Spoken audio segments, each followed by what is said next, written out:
My name is Ralph Smith. I'm a frequent writer with fedsmith.com, and the purpose of the video today is actually twofold. The first thing, and I guess the primary objective, is to talk about the new executive order that President Trump has just issued. And second, I was going to briefly talk about what's going on generally with deferred resignation. That part won't take long, but we've had a couple of questions from people, and we'll address those. I'm going to start with that and then get into the executive order, which is frankly a lot more complex and a little bit longer than you might expect in terms of the substance, if not the length or the number of sheets of paper that it takes. The new executive order is called Implementing the President's Department of Government Efficiency and Workforce Organization Initiative. So that's it. And the questions we've got basically come from people who said, we were offered deferred resignation, and something like 65,000 people have signed up for it. It's been delayed. We don't know what's going to happen. We don't know how many courts are involved. But for some of us, we're not in a bargaining unit. The union doesn't represent us, but we're affected by the delay or perhaps the cancellation of the deferred resignation.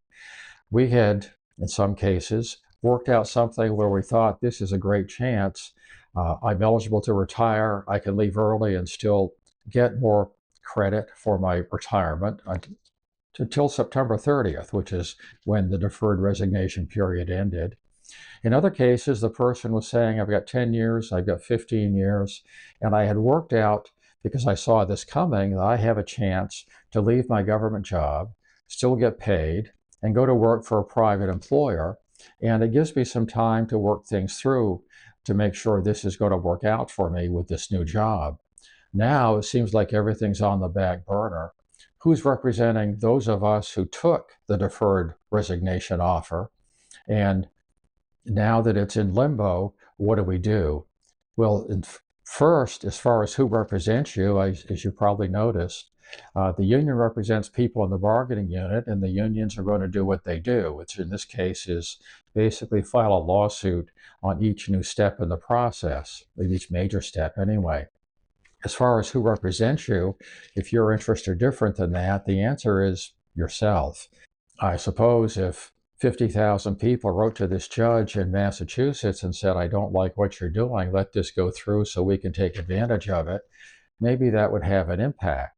The reality is nobody's organizing an effort like that, so you're just kind of on the sidelines watching.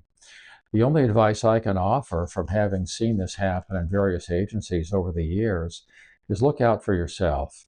And I'll explain what's going to happen in more detail with the new executive order. Although, frankly, none of it's a surprise. OPM said this was going to happen. Now it's happening. We don't know what's going to happen with the deferred resignation offer. The judge has put it in limbo. Not surprisingly, in the initial court case, there's a lot of forum shopping that goes on. It's probably not a big surprise to anyone who follows this that the first case is coming out from a court in Massachusetts, perhaps the most liberal state in the country. So the person filing the lawsuit, the organization filing the lawsuit, tends to pick a court and perhaps a judge they might get that has a chance of giving them what they want out of it. Now, if they cancel it, those of you who took the resignation are going to have to wait around because regardless of how it comes out, there's likely to be an appeal. It's likely to get to the Supreme Court eventually, but you're talking about a period of months, realistically. The Supreme Court does have an expedited process for taking cases. They don't use it very often. And frankly, I don't know that they would ever consider using it in this case. It's more of an internal government matter, although it affects obviously hundreds of thousands, maybe millions of people. But that's where it stands. You're kind of in limbo. Now, for the next step, OPM said when they issued deferred resignation offer that if you don't take this offer, you're going to see a lot of changes in government. And this new executive order that came out yesterday from President Trump explains what some of these changes are going to be, at least in a broad sense. I'm sure that OPM will be coming out, Office of Personnel Management, will be coming out with more specific guidance telling agencies we are requiring reports from you on several different things. Here's the deadline, here's what the reports have to contain, etc. As of this recording, that's not out. We'll probably do another one once we see what that guidance says and when it comes out, which will probably be in the very near future based on the speed with which the government is handling this process. On to the executive order. Broadly, it does several things. First, agency heads are going to coordinate with DOGE to shrink the federal workforce and limit hiring. Now, some of you don't like DOGE. Some of you think it's doing a great thing. Well, doesn't make too much difference, but what they're saying is agencies are going to be working with a representative in your agency from the Department of Government Efficiency to try and limit the size of the workforce, and to a greater extent also limiting or getting rid of some of the functions your agency may be doing right now, which are not designated by statute, but have been put into place by executive action of one kind or another. OPM is going to initiate rulemaking to ensure federal employees are held to high conduct standards, and I'll get into that in more detail in just a minute. And the purpose of the executive order is to significantly reduce the size of the federal workforce.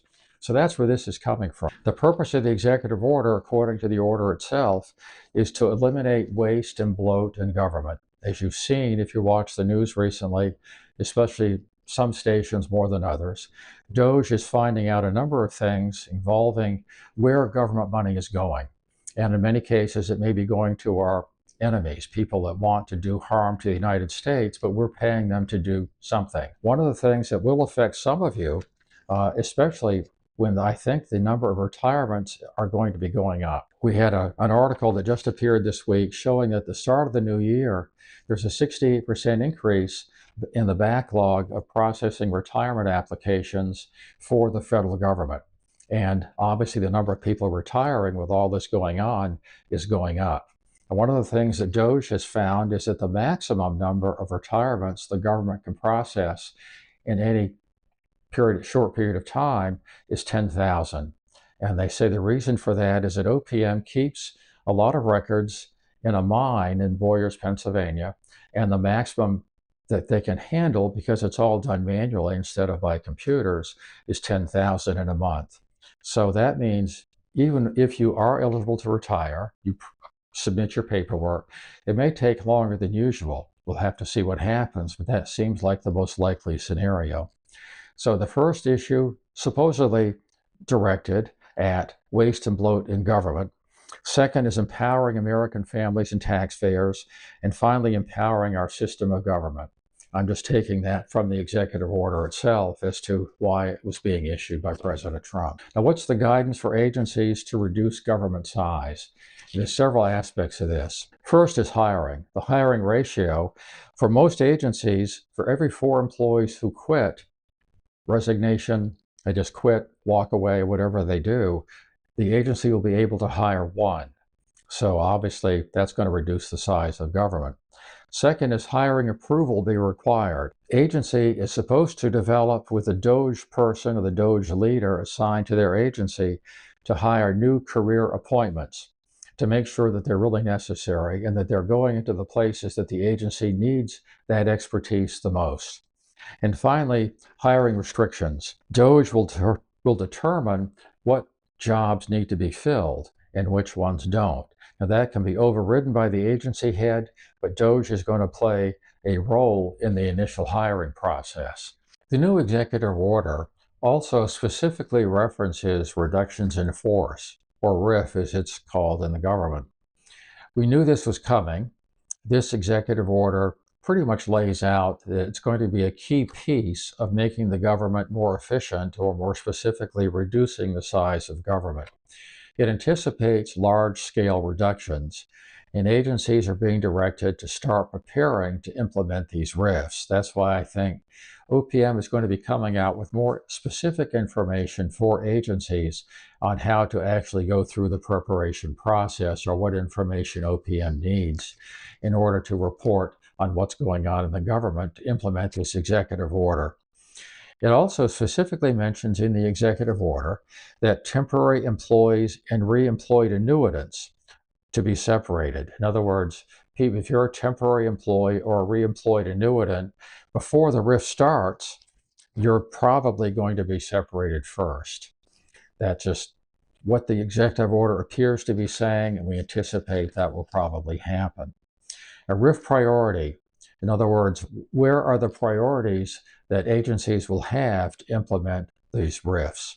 They're going to start with organizations that are suspended or closed by the Trump administration. This could be a portion of an agency.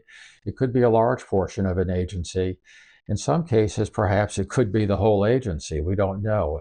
If an agency is established by law, they can't just be uncreated, disappeared by executive order. But it could be a good part of an agency was not created by statute. Functions not mandated by law. In other words, if your agency is providing a service, a function, it doesn't do this as a result of a law that was passed, but it happened as a result of accumulation of duties, executive action, or whatever over time, then that would be eliminated. And finally, people not designated as essential during an appropriations lapse are going to be considered priority to be leaving the agency during a RIF. If you're non-essential employed during a lapse in government appropriations, under this executive order, you're being singled out for advanced treatment or special treatment, unfortunately not in a good way. Suitability criteria for federal employees is also mentioned specifically in the executive order. And again, OPM mentioned this with regard to its deferred resignation order. Now it's just getting to be a little bit more specific at what they mean by suitability criteria. Starts out by mentioning taxes. If you haven't filed your tax returns in a timely way, if you're late paying your taxes, you're going to be a target for removal as being unsuitable as a federal employee. Citizenship requirements doesn't really say what this means.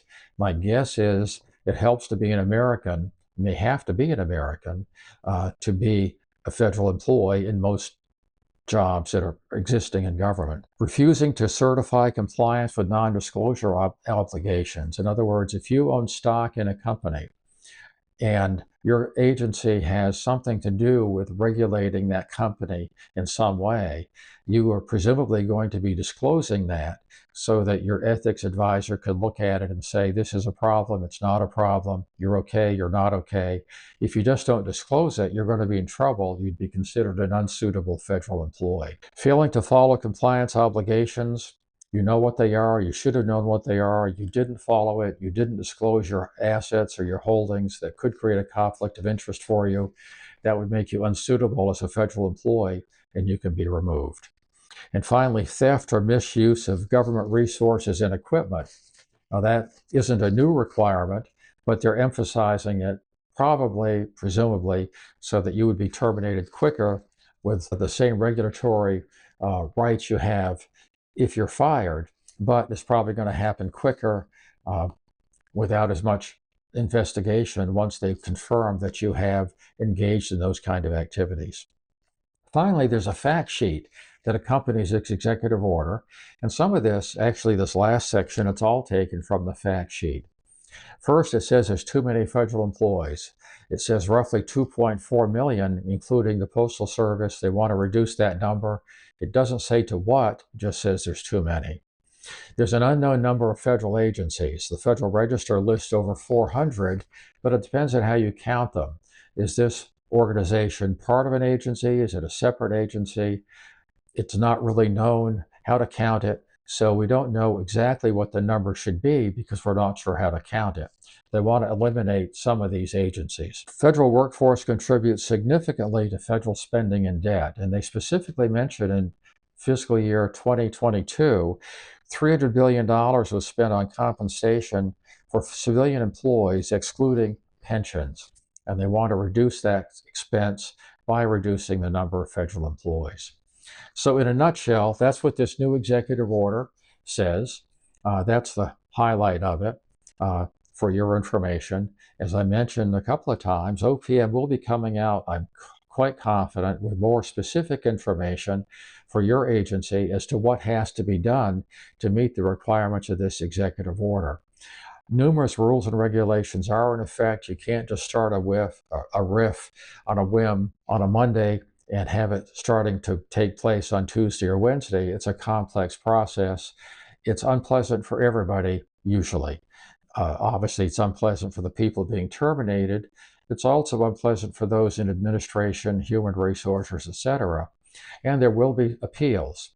Now, the appeals are different than if you're fired because of misconduct or poor performance, but there are still appeals. And of course, part of the deferred resignation was to eliminate some of the appeals by having people voluntarily resign, giving them some financial advantage by keeping them on the rolls until September. As a result of what's going on in the courts, that part of the plan may be changed. We just don't know. In any event, that's the current status. We wish you the best. We hope that you are able to make a good decision for yourself, your family, and we wish you luck in your federal career or wherever your future career may be. Thank you for watching and listening. We have more information on the fedsmith.com website about this executive order with links to that and to the fact sheet. Thank you for watching.